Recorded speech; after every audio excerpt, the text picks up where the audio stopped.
10 seconds. 5 seconds. Start. Mr. Speaker Sir, at the outset, I thank you for the opportunity given to me to say a few words on the budget presented by the Finance Minister. I would like to say on this occasion that generally the present budget has to be welcomed because it will be seen that it has given some relief to the low income group of people. But at the same time, I am sorry to say that the surcharge on the corporate sector which has been imposed on the industries and on direct taxes will take away some benefits which are proposed to be given. As many honorable members have dealt with it at great length, I would not like to go much into it. I would like to point out that another good feature of the budget at present is that it has done away with the old practice of showing a deficit in the budget. I am glad that this has been stopped in this budget. I hope and trust that it will be a permanent feature and that the deficit will be met by the savings. I am sure there will be savings because we have seen that generally the government underestimate the income at the beginning, and by the end of the year when we have the revised estimates, there is a surplus which covers the deficit. In that way, I am happy that deficit budgeting has not been resorted to. In this context, I would have been happy if there had been some sort of control on the civil expenditure, because we find that in the last 3 5-year plans, it has been going up year after year. Unless we take steps to curb it at a point of time, it will take away a large part of our revenue. I am very happy that the Finance Minister has given some reliefs, but from the way in which he came to office, he did not have time to formulate his own ideas. On account of this, I think that he has tried to take away some concessions which had been given by the previous minister.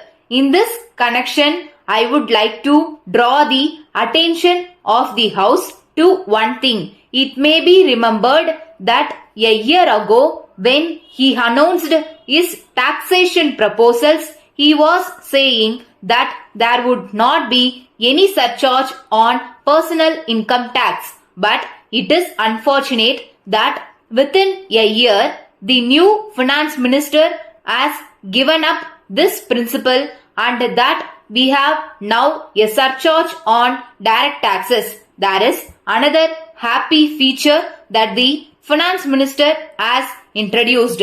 We are happy that he has abolished the expenditure tax. I am glad that it has been done away with.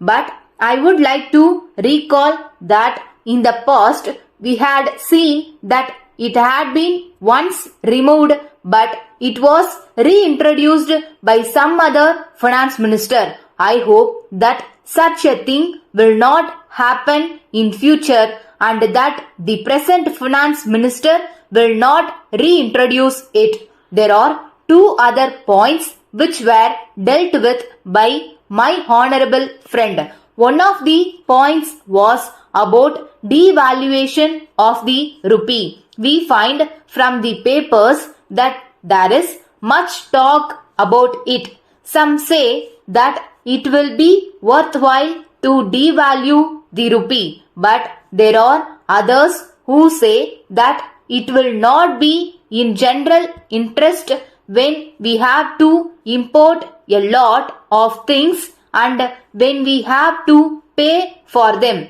I fully agree with what my honorable friend said in this connection. Letter from the Secretary Murali and Company, Patna to the Indian Publicity Bureau, New Delhi. Dear sirs, the company has decided to launch an advertising campaign throughout the country for a period of 3 months with effect from 1st July next.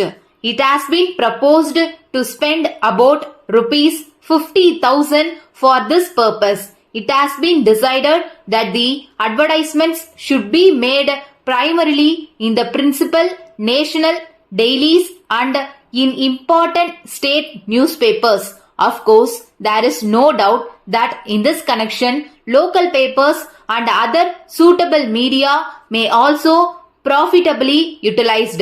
At the same time, it is suggested that the proposed advertisements all over the country should have the same design. In the same way, it is also desirable that the time of their publication should coincide with the distribution of illustrated booklets to the retailers of the locality concerned. In this connection, I will be glad if you can draft a scheme for the campaign and send it on to me together with a copy and a layout for the booklet as soon as possible in order to have them approved by the board. The next meeting of the board will be held at 3 p.m. on 20th March, and I hope it will be convenient for your representative to attend the meeting to discuss the scheme in detail. I shall be glad if you send me a reply at once. Yours faithfully.